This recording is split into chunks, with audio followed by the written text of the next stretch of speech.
내 이름은 오카자키 유이치. 나는 6살 때 뚜렛 증후군이라는 진단을 받았다. 아마 뚜렛 증후군이라는 단어가 낯선 사람들이 대부분일 것이다. 조금이라도 더 많은 사람들이 이 병에 대해 알아줬으면 하는 마음에서 나는 지난 14년간의 삶을 이야기하려고 한다. 언니, 미안해. 앞으로 신세 좀 질게. 괜찮아. 나도 계속 혼자 살다가 이렇게 동생이랑 조카까지 같이 살게 되니까 너무 좋은데? 나는 어려서부터 아빠란 존재를 모르고 살았다. 내가 좀 자라서 듣게 된 말로는 엄마는 결혼도 하지 않은 상태에서 나를 낳았고 아빠한테 양육비도 못 받았기 때문에 형편이 많이 어려웠다. 그래서 엄마는 독신이던 이모를 의지해서 내가 3살 때부터 이모 집에서 같이 살게 되었다고 한다. 사나의 이모는 마음이 따뜻한 사람이었다. 이모 집에는 동화책이 아주 많이 있었는데 이모는 틈만 나면 나에게 동화책을 읽어주었다. 언니네 집엔 무슨 동화책이 이렇게 많아? 내가 소아과에서 일하잖아. 병원에 애들 보라고 동화책이 많이 있거든. 낡은 책들은 원하면 간호사들이 가져가도 되게 돼 있어. 버리는 건 아깝잖아. 아, 엄마는 동화책에 별 관심이 없었지만 나는 엄마와 달랐다. 처음 보는 알록달록한 동화책에 매료되어 시간 가는 줄도 모르고 동화의 세계에 빠져 지냈다. 너 하루 종일 책만 보지 말고 밖에서 나가서 뛰어놀기도 해야지. 책 좋아하는 건 너무 기특한 거지. 이 다음에 공부도 열심히 하지 않겠어? 6살이 될 때까지 모두가 나를 보통 아이들과 다르지 않다고 생각했었다. 엄마와도 사나이 이모와도 사이좋게 우리 모두 행복하게 살았었다. 하지만 어느 날 다 같이 점심을 먹다가 순식간에 모든 것이 달라졌다. 우와, 오므라이스다. 잘 먹겠습니다. 많이 먹어? 어머, 갑자기 왜 그러니? 몸을 왜 그렇게 떨어? 아, 요새 유행하는 침이라도 치는 거야? 엄마는 깔깔깔 웃으면서 다시 밥을 먹었다. 원인이 무엇인지 알 수 없었지만 내 의지와는 아무 상관없이 몸이 저절로 경련을 일으키기 시작한 것이다. 그런 내 모습을 지켜보던 사나의 이모는 순간 표정이 경직되었고 곧바로 어딘가에 전화를 걸었다. 유이치, 사야, 지금 당장 병원에 좀 가자. 어? 갑자기 왜? 얼른 준비해. 유이치, 지금 바로 가서 검사 받아야 돼. 소아과 전문의한테 가야 돼. 언니, 갑자기 왜 그러는지 모르겠는데 나 오후에 출근해야 된단 말이야. 손목시계를 보면서 귀찮다는 듯 말하는 엄마. 그 무렵 엄마는 어딘가 다른 사람이 되어가는 느낌이었다. 옷차림도 화려해지고 오후가 되면 출근을 했다가 잠깐 집에 왔다가는 다시 일한다면서 밖으로 나가는 날이 많았다. 사나의 이모는 나한테 아무 말도 하지 않았지만 어느 정도 자란 후에 엄마가 하던 일이 흔히 말하는 물장사였다는 것을 알았다. 술집에서 일을 시작한 후로 엄마의 나에 대한 관심과 애정은 점점 멀어져 갔던 것 같다. 알았어. 그럼 나 혼자 데리고 갔다 올게. 검사 결과는 나중에 얘기해 줄게. 유이치, 얼른 준비하자. 알았어. 나는 사나의 이모가 근무하는 병원에 가서 검사를 받았다. 호지 선생님, 어떤가요? 뚜렛 증후군으로 보입니다. 역시 그랬군요. 잘 아실 텐데 다시 설명하고 말고도 없지만 유이치, 이게 무슨 병이냐면 이 병에는 운동성 틱하고 음성 틱이라는 2가지 증상이 있는데 운동성 틱은 목하고 몸에 주기적으로 틱이라는 경련이 오는 증상이고 음성 틱은 갑자기 괴성을 지르는 증상을 말해. 주로 유이치 또래 나이에서 환자가 많이 생기는 병이야. 의사 선생님 말이 너무 어려워서 이해가 안 되는 내용도 많았지만 어쨌든 내가 어떤 병에 걸렸다는 사실은 이해했다. 정확한 원인은 아직 밝혀지지 않았죠. 이 병은 뇌 이상이 원인이라고 말하는 전문가도 있지만 현재까지 정확한 원인은 모르는 상태예요. 20살이 될 때까지 증상이 자연적으로 사라지는 사람도 있지만 이 병은 주변 사람들의 이해가 반드시 필요한 병입니다. 우선은 약을 복용하면서 경과를 지켜보기로 하죠. 네, 알겠습니다. 감사합니다. 근데 오늘 아이 엄마는 같이 안 왔어요? 사나이 씨 지금 동생하고 조카랑 같이 살고 있다고 들었던 것 같은데. 애 앞이라 자세한 말씀은 드리기 곤란하고요. 이모의 말에 의사 선생님은 대강 눈치를 챈 건지 나를 향해 가볍게 미소를 지으며 말했다. 앞으로 너는 이 병 때문에 고민을 많이 하게 될지도 몰라. 그런데 이 병에 걸린 건 네가 뭘 잘못해서가 아니야. 그거 하나는 꼭 기억했으면 좋겠다. 네, 알았어요. 이모와 함께 집으로 돌아가는 길에 무언지 모를 막연한 두려움이 거세게 몰려왔다. 이모는 그런 나의 마음을 알았는지 살며시 내 손을 잡아주었다. 언니, 나 오늘 집에 못 들어갈 것 같아. 언니가 유이치 좀 봐줘? 그러니? 내일은 들어올 거지? 꼭 해야 할 얘기가 있어. 아, 뭔데? 나 바빠서 얘기할 시간 없는데? 언니는 잘 모르겠지만 싱글마더는 돈이 많이 필요해. 내년부터는 유이치 학교도 보내야 되고. 그래서 술집에 나간다는 거니? 그게 뭐 나빠? 나쁘다고 한 말은 아니야. 열심히 살아보겠다고 하는 일인데 나쁘고 말고가 어디 있어.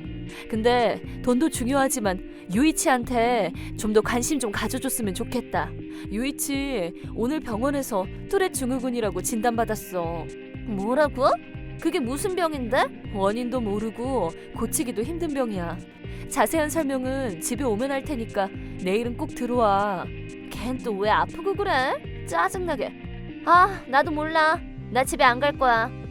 너 지금 뭐라는 거니? 사야, 전화 끊지 마. 왜 소리는 질러? 손님 중에 결혼하자고 하는 사람이 있어. 그 사람 돈도 많고 회사 사장이야. 나도 이제 돈 걱정 안 하고 살아도 된다고. 그렇다고 네 아들을 내팽개치겠다는 거니? 재혼할 때 애가 있어서 좋을 게 뭐 있어? 어차피 혹인데 이참에 잘 됐지 뭐. 언니가 양자로 키워주면 딱 좋겠는데? 너 지금 그게 말이나 되는 소리니? 유이치가 들으면 얼마나 충격이 크겠어. 오늘부터 언니가 엄마 하면 되지 뭐. 결혼할 생각도 없고 애는 더더욱 낳을 생각이 없었을 텐데 오히려 언니한테는 잘 된 일 아니야? 이제 나한테 연락하지 마. 유이치 왜 그래? 몰라, 이상한 소리가 나도 모르게 나와. 나 왜 이러는 거야? 무서워. 엄마. 혼자 견디기에 너무 불안하고 무서웠던 어린 나는 계속해서 엄마를 찾으며 울었다. 그때 나는 내가 아무리 불러도 이제 엄마는 오지 않을 거라는 걸 미처 모르고 있었다. 사나의 이모는 말없이 나를 안고 조용히 등을 쓰다듬어 주었다.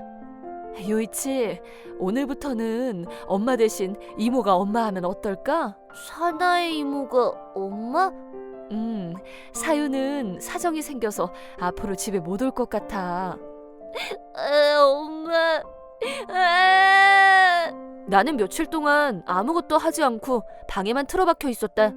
사나의 이모가 출근하고 집에 없을 때에는 베이비시터가 와서 나를 돌봐줬다. 모두 나를 혼자 있게 하지 않으려는 이모의 배려였다. 일주일이 지나도록 집에 오지 않는 엄마를 보면서 엄마가 오지 않을 거란 걸 받아들이기 시작한 나는 사나의 이모 방으로 갔다. 사나이 이모, 나 앞으로 이모한테 엄마라고 불러도 돼? 유이치, 그래도 괜찮겠어? 사나이 이모가 옆에 없으면 더 무서울 것 같아. 그렇게 해서 나는 사나의 이모의 아들이 되었다. 친엄마 생각이 안 난다고 하면 거짓말이겠지만 그때 나는 어린 마음에도 엄마가 나를 버렸다는 사실을 정확히 이해하고 있었다. 앞으로 너는 네 병 때문에 힘든 일이 굉장히 많을 거야. 언제 나을지도 잘 모르고. 그렇지만 엄마가 항상 옆에 있을게. 얼마나 힘든지, 제일 큰 고민이 뭔지 엄마한테 다 얘기해줘. 응? 약속해. 응, 엄마. 뚜렛 증후군이라고 진단을 받은 지 1년. 괴성과 격려는 시도 때도 없이 일어났고 유치원에서 아이들에게 괴롭힘과 따돌림을 받았다. 지하철을 타고 밖에 나가면 괴성을 지르는 나를 주변 사람들이 경계하는 눈초리로 쳐다봤다. 사람들을 만나는 걸 무서워하는 나를 지켜보던 엄마는 내가 초등학교에 들어갈 때 일반 학급이 아니라 장애를 가진 아이들이 소속한 특별반으로 입학시켰다. 이런 결정은 사나의 이모가, 아니 엄마가 나에게 좀 더 편안한 환경을 만들어주려는 생각에서였다. 특별반에서는 아무도 나를 보고 비웃지 않았고 순수하게 친구로 대해줬다. 자연스럽게 나도 이 세상에는 나보다 더 힘들지만 희망을 잃지 않고 밝게 살아가는 사람들이 많다는 것을 알게 되었다. 그들을 통해 용기를 배울 수 있었다. 엄마는 내가 하고 싶어하는 일이라면 뭐든지 다 할 수 있게 도와주었다. 특히 책 읽기와 영화 보기를 좋아하는 나를 위해 집안에 서재와 미니 시어터를 만들어 주었다. 창작의 세계에 있는 동안은 이 세상 그 누구보다 자유롭게 온 세상을 누볐다. 나도 재미있고 멋진 이야기를 쓰고 싶다. 그런 꿈을 갖는 데는 그리 많은 시간이 걸리지 않았다. 어느덧 나는 중학생이 되었고 공부 외의 시간은 모두 창작에 몰두했다. 만화, 일러스트 등등 여러 가지를 시도해봤지만 그 중에서 가장 끌렸던 분야는 소설이었다. 다른 건 몰라도 기억력은 좀 좋은 편이었는데 한 번 본 이야기는 절대로 그 내용을 잃어버리지 않았다. 특히 마음에 들었던 이야기를 몇 번씩 노트에 쓰고 읽고 하는 동안 소설이란 장르가 자연스럽게 내 몸에 배게 된 것이다. 너 정말 대단하다. 겨우 14살인데 이렇게 재미있는 얘기를 어떻게 생각해냈니? 네 소설 읽는 게 요즘 인생 낙이야. 다음 얘기는 뭘까? 그거 기다리는 맛에 살아. 그렇게 말해줘서 고마워. 근데 결국 나는 사람들하고 직접 얘기하는 게 무서워서 소설의 세계로 도망치고 있는 건지도 몰라. 지하철 같은 걸 타도 주변 사람들 시선이 두렵고 어디 가는 게 정말 무서워. 학교에서도 아무래도 보통 반 애들한테는 말도 잘 못 걸겠고. 네가 그럴 줄 알고 너처럼 또래 증후군을 앓고 있는 사람들 모임이 없는지 알아봤거든? 그런 모임이라면 너하고 생각이 통하는 사람이 있을지도 모르잖아. 한번 같이 가볼래? 엄마는 나를 아들로 받아들인 후로 전보다 더 열심히 일하고 있었다. 그렇게 바쁜 와중에도 나를 위해서 끊임없이 뒤에서 애써주는 모습에 가슴이 뭉클해졌다. 나도 모르게 눈물이 났다. 엄마와 함께 찾아간 곳은 뚜렛 모임이라는 뚜렛 증후군을 앓고 있는 환자와 환자 가족들이 만든 모임이었다.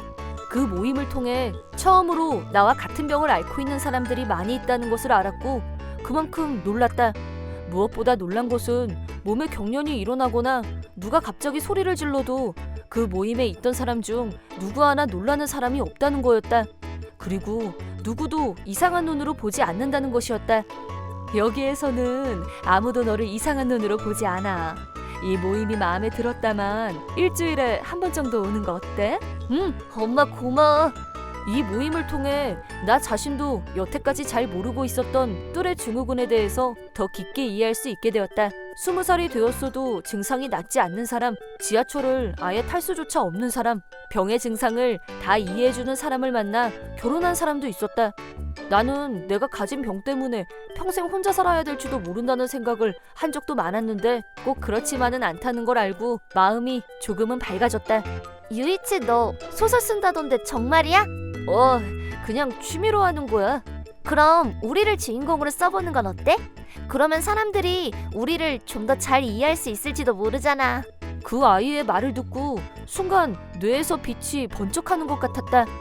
맞아. 뚜렛 증후군에 대해서 이해하는 사람들이 많아지면 우리들도 조금은 숨쉬기가 편한 세상이 될지도 몰라. 우리는 동정을 받는 것도 싫고 그렇다고 특별 배려를 받기 원하는 것도 아니다. 그저 세상에 이런 병을 가진 사람도 있구나. 그 정도면 충분하다. 그리고 경멸의 눈길로 바라보지 않기를 바랄 뿐이다. 우리들을 주인공으로 한 이야기 꼭 써볼게. 약속. 그리고 나는 고등학생이 되었다. 뚜렛 증후군에 대해서 더 자세히 공부도 하고 주치의인 후지 선생님, 또 다른 환자들 인터뷰도 하고 최대한 리얼리티를 살리는 것에 주안점을 두었다. 취재를 포함해서 소설이 완성되기까지 2년이 걸렸다. 드디어 완성된 이번 소설의 첫 번째 독자는 2년 전에 약속했던 뚜렛 증후군을 가진 여자아이였다. 소설 재미있게 잘 읽었어. 약속 지켜줘서 고마워. 이 책을 읽고 나도 내 꿈을 찾아서 열심히 노력해야겠다는 생각을 했어. 그렇게 말해주니까 내가 더 고맙다.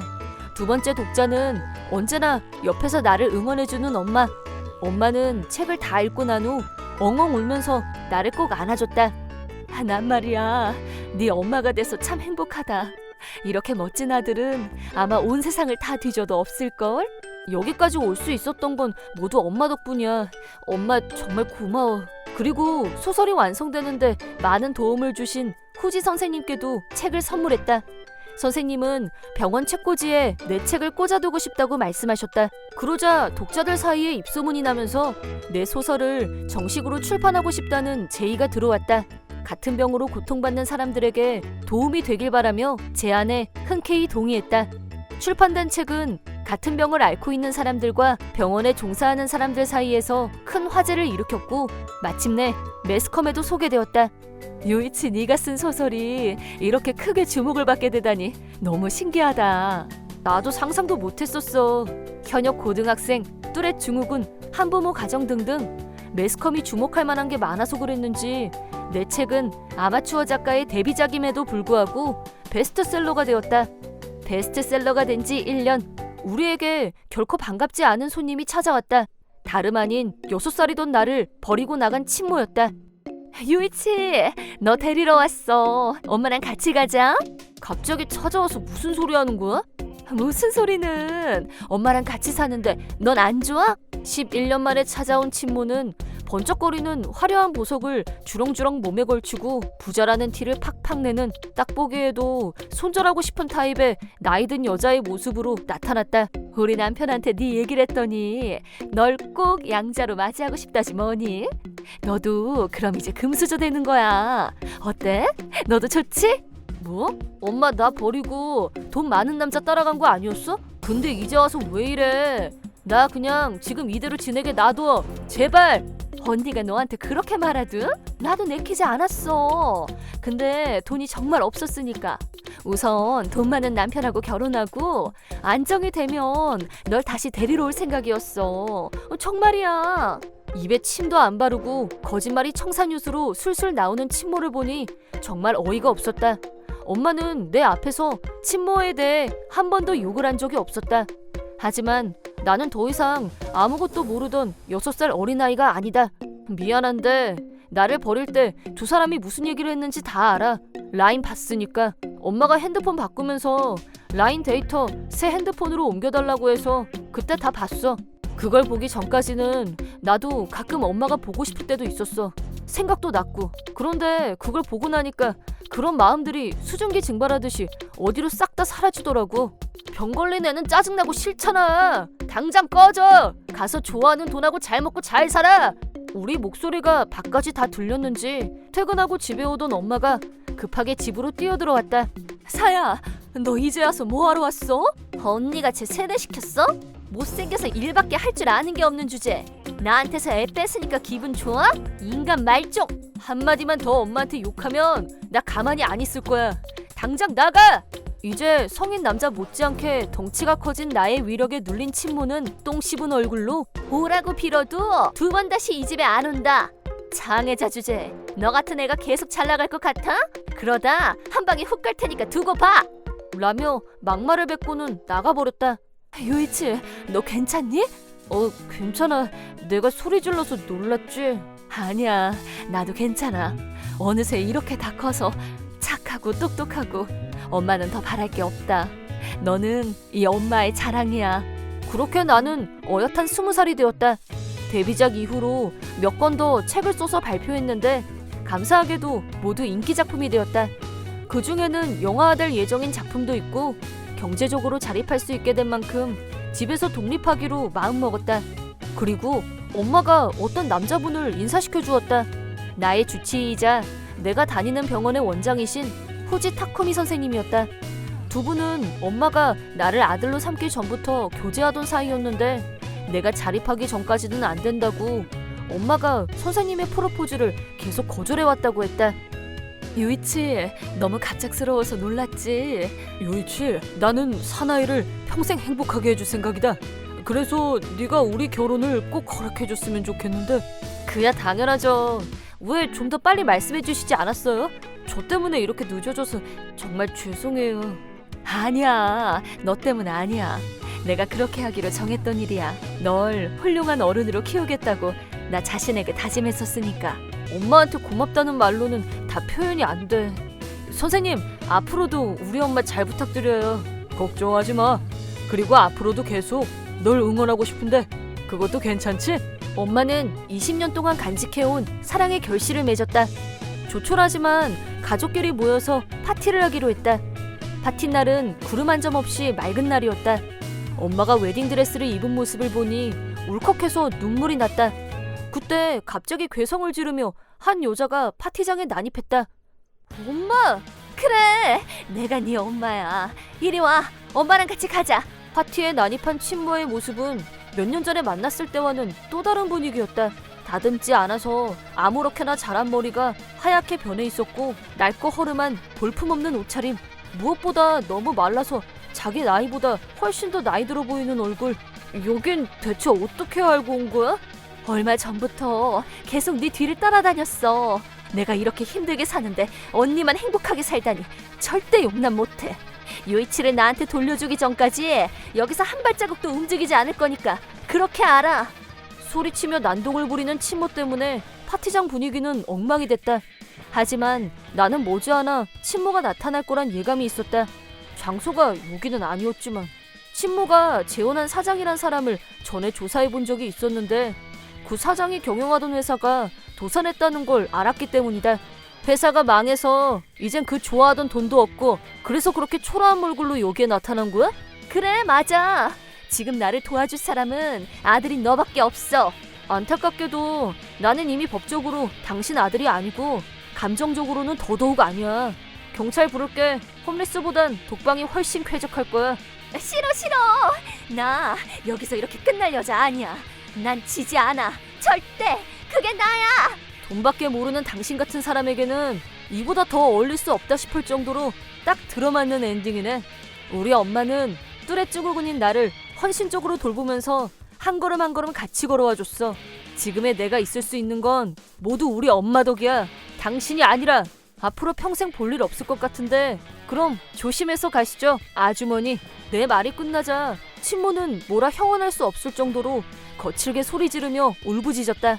곧바로 경비원에게 끌려나갔고 잠시 후 경찰이 와서 경찰서로 연행해 갔다. 엄마 미안해. 이렇게 좋은 날에 이렇게 굳은 일이 찬물을 끼얹네. 속상하게. 이게 뭐 네 탓이니? 우리 위해서 이렇게 나서줬는데 오히려 고맙지. 이래서 다들 아들 하나 봐. 이렇게 든든할 수가.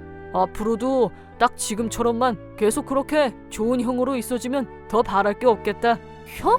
형이라면 설마. 실은 엄마 어렵게 임신에 성공했어. 축하해. 축하드려요, 두 분. 엄마, 앞으로는 내가 엄마의 든든한 지원군이 돼줄게. 장애가 있는 사람도 주변 사람들의 따뜻한 관심과 배려가 있다면 얼마든지 행복해질 수 있다. 마지막으로 친모 앞에서 그 사실을 당당히 증명해 보였다.